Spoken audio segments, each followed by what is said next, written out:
আসসালামু আলাইকুম। আজকের এই লেকচারের আলোচ্য বিষয় supply and demand zone. Institutional লেভেলে যেখানে বড় অর্ডার থাকে, পৃথিবীর সব জায়গাতেই সাপ্লাই অ্যান্ড ডিমান্ড আছে।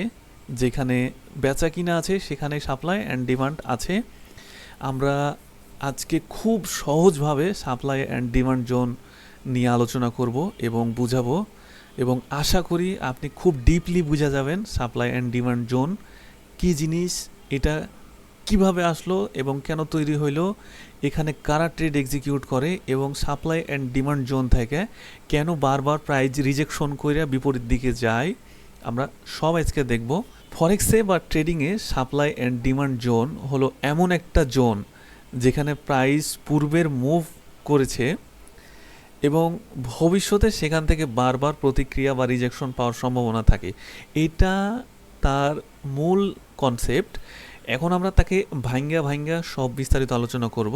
তো চলুন ভিডিওটা শুরু করি।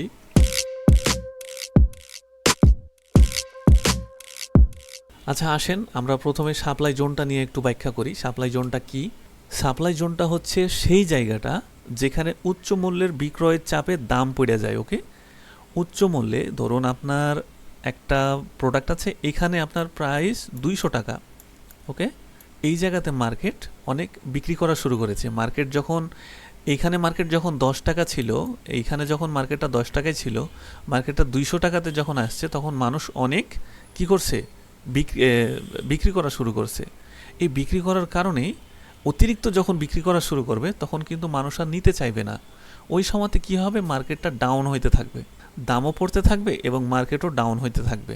কারণ একটা সময় অতি পাওয়া জিনিস দেখবেন একটা সময় তার ভ্যালু থাকে না। ওকে, সেরকমটাই এই এই এই জায়গাতে হয় এই সাপ্লাই জোনে।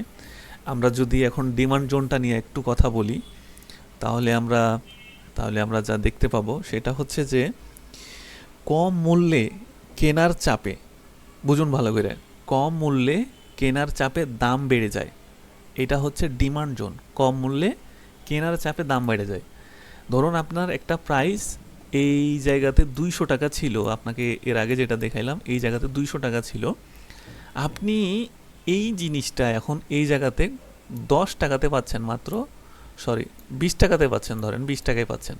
200 টাকার জিনিস যখন এখানে 20 টাকায় পাবেন তখন তো অটো ভাই আপনি কিনে ফেলবেন, বস্তা ভৈরা ভৈরা কিনবেন, গাড়ি ভৈরা ভৈরা কিনে বাসায় নিয়ে এসে জমা করবেন। তখন আপনি যখন কিনা শুরু করবেন তখন যেইখান থেকে কিনছেন ওই জায়গাতে তো মাল আসতে হবে, তাই না?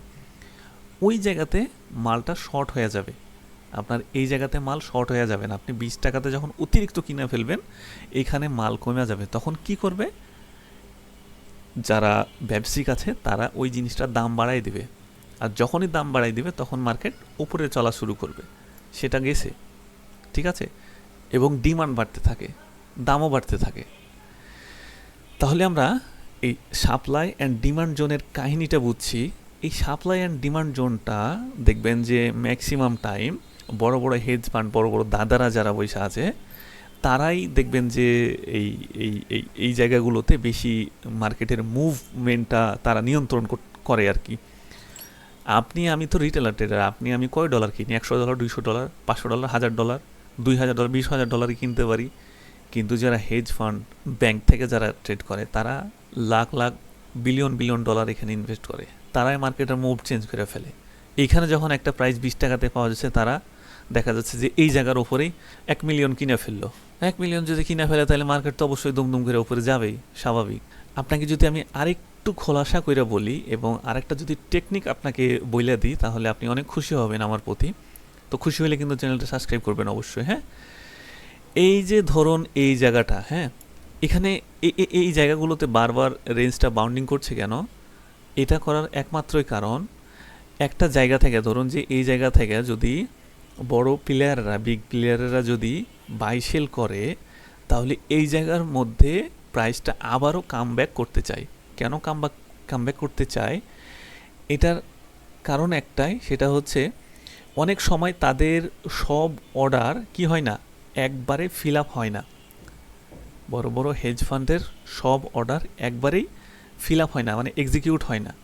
যার কারণ থেকে মার্কেটটা আবার ওই জায়গাতে আসতে চায় এবং আবার তারা কি করে, ট্রেড লাগায় মার্কেটটা তখন আবার সেই বিপরীত দিকে চলা শুরু করে। ওকে, ফলাফলে কি হয়, সেই জায়গার প্রাইস রিয়্যাক্ট করে বাউন্স বা রিভার্স করে ফেলে, আর তাদের সাথেই আমরা ট্রেড করব ইনশাল্লাহ। তো তারা যতই চালাক হোক না কেন, আমাদেরকে আরও বেশি চালাক হইতে হবে।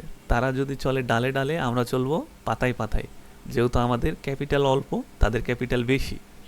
ওকে, আমাদেরকে তাদের থেকে বেশি স্মার্ট হইতে হবে।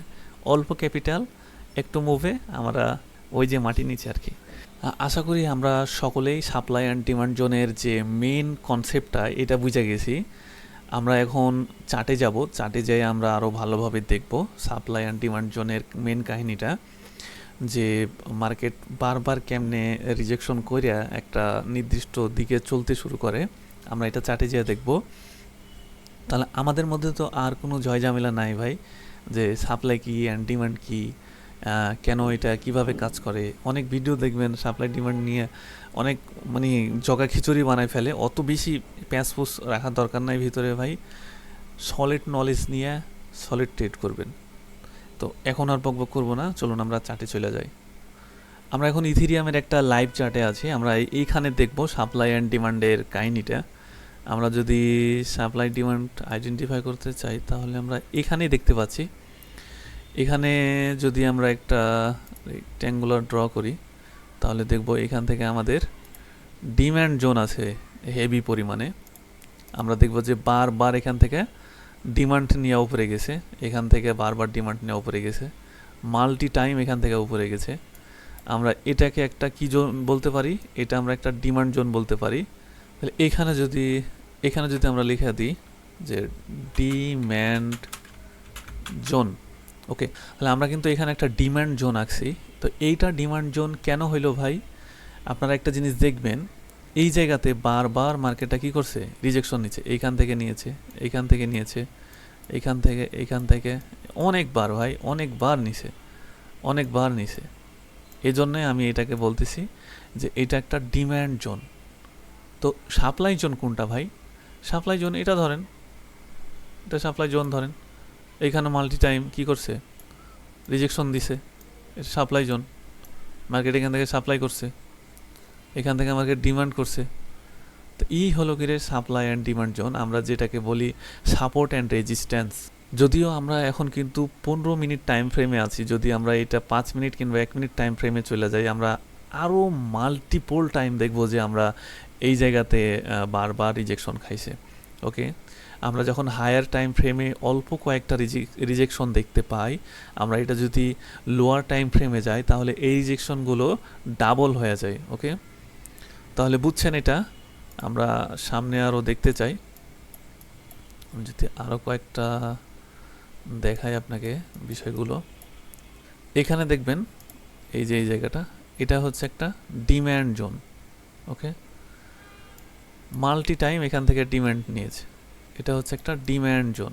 এই যে দেখুন, মাল্টি টাইম ডিম্যান্ড করেছে, এখান থেকে প্রাইস নিচে এসেছে, বার উপরে গেছে, নিচে এসেছে, আবার উপরে গেছে। দেখছেন, অনেকবার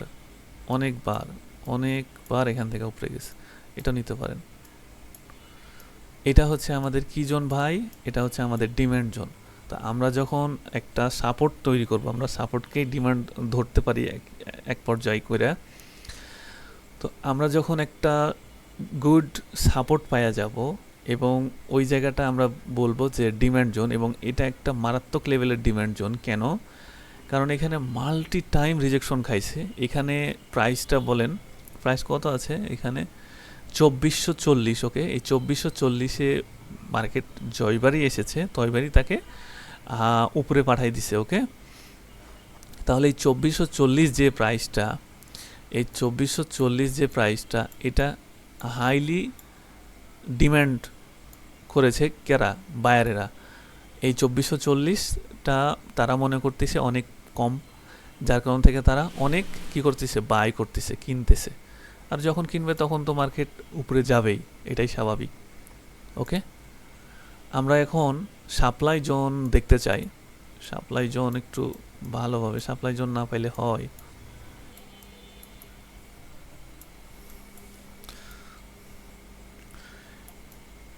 আচ্ছা, আমরা যদি সাপ্লাই জোনটা দেখি তাহলে আমরা পেছনেই দেখতে পাবো সাপ্লাই জোনটা।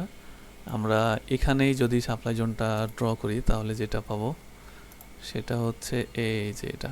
ওকে, আমরা এটাকে সাপ্লাই জোন ধরতে পারি, কারণ মার্কেটটা দেখুন একটা প্রাইস নিচে কত ২৭৫০, এই যে ২৭৫০ একটা প্রাইস, এই প্রাইসটাকে মার্কেট মাল্টি টাইম রিজেকশন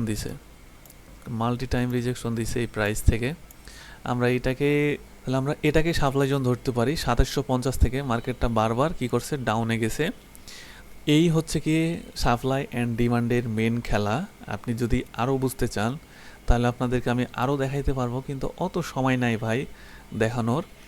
আমি ভিডিওটা অনেক লং হয়ে যাচ্ছে, ভিডিওটা শেষ করে ফেলি এখানে। তাহলে সাপ্লাই অ্যান্ড ডিমান্ড নিয়ে আপনাদের মধ্যে তো আর কোনো কনফিউশন থাকতেই পারে না, আমি যতদূর বুঝাইছি।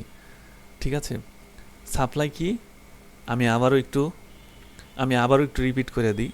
সাপ্লাই কি, একটা প্রাইস থেকে যখন বারবার রিজেকশন খাবে তখন ওই জায়গাটা আমরা সাপ্লাই জোন হিসাবে আইডেন্টিফাই করতে পারি। ডিম্যান্ড কি, একটা সাপোর্টে আইসা যখন বারবার একটা প্রাইস থেকে রিজেকশন খাবে ওই জায়গাটা আমরা ডিম্যান্ড জোন ধরতে পারি, কারণ বায়ার যখন একই প্রাইজে আইসা বারবার কিনে তখন আমরা ওইটাকে ডিম্যান্ড জোন ধরি। আর সাপ্লাই জোনটা মার্কেটে যখন সেলারেরা বারবার বিক্রি করে একই জায়গা থেকে, তখন ওই জায়গাটা আমরা সাপ্লাই জোন হিসাবে ধরি। তো ভিডিওটা এই অবধি থাকলো, আশা করি বুঝতে পারছেন সব কিছু। যদি বুঝে ফেলেন তাহলে চ্যানেলটি সাবস্ক্রাইব করে সাথে থাকুন। ভালো থাকবেন, সুস্থ থাকবেন, আল্লাহ হাফেজ।